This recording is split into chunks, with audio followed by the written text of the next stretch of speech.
membahas proses masuknya Islam ke Indonesia.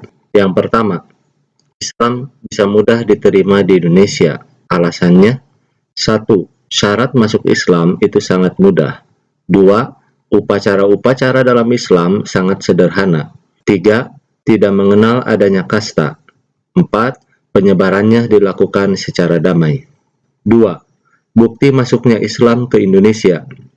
Bukti dari luar negeri. 1. Catatan perjalanan dari Marco Polo, dia menyebutkan di Perlak, Sumatera, penduduknya sudah menganut agama Islam. Yang kedua, dari Ibnu Battuta, utusan kerajaan Delhi yang mampir ke Samudra Pasai yang sudah bercorak Islam. 3. Berita dari Tom Pires. Pelabuhan Malaka ramai dikunjungi para pedagang dari barat seperti Kairo, Mekah, Aden, Gujarat, dan lain-lainnya. Dan pedagang dari timur seperti Siam, Pahang, Champa, dan lain-lain. Dan pedagang dari Nusantara seperti Tanjung Pura, Bangka, dan lain-lain. Yang kedua, bukti dari dalam negeri. 1. Makam Fatimah binti Maimun dengan batu yang bersurat angka tahun 1111 di Leran, Gresik.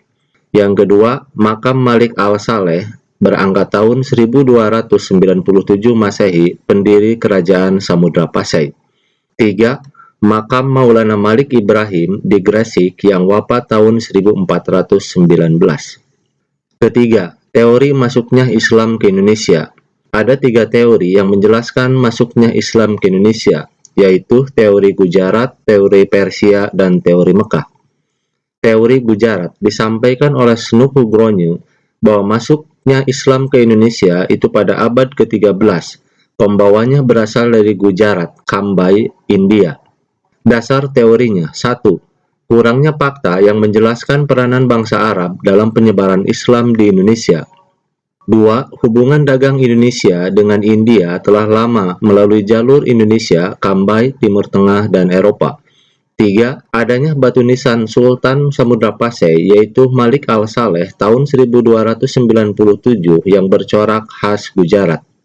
Yang kedua, teori Persia disampaikan oleh Husein Jayadiningrat bahwa proses kedatangan Islam ke Indonesia berasal dari daerah Persia atau Parsi, kini negara Iran. Dasar teorinya, 1.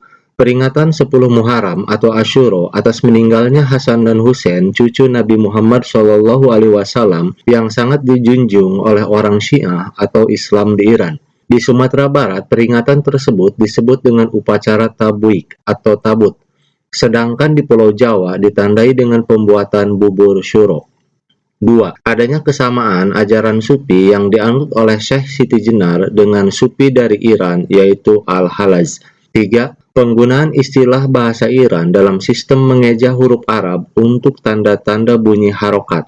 4. Ditemukannya makam Maulana Malik Ibrahim tahun 1419 di Gresik. Terakhir, adanya perkampungan Leren atau Leran di Giri daerah Gresik. Yang ketiga, teori Mekah disampaikan oleh Hamka bahwa masuknya Islam ke Indonesia adalah langsung dari Mekah atau dari Arab. Dasar teorinya, 1. Pada abad ke-7, yaitu tahun 674, di pantai barat Sumatera sudah terdapat perkampungan Islam atau Arab.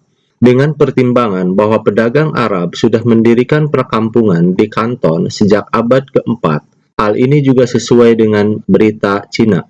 2. Kerajaan Samudra Pasai menganut aliran mazhab Syafi'i, di mana pengaruh mazhab Syafi'i terbesar pada waktu itu adalah Mesir dan Mekah. Sedangkan Gujarat atau India adalah penganut mazhab Hanafi. Terakhir, Raja-Raja Samudra Pasai menggunakan gelar Al-Malik, yaitu gelar tersebut berasal dari Mesir dan Arab. Yang keempat, proses Islamisasi. Proses Islamisasi di Indonesia dilakukan melalui 1. Perdagangan, yang kedua perkawinan, yang ketiga pendidikan, dan yang terakhir melalui dakwah.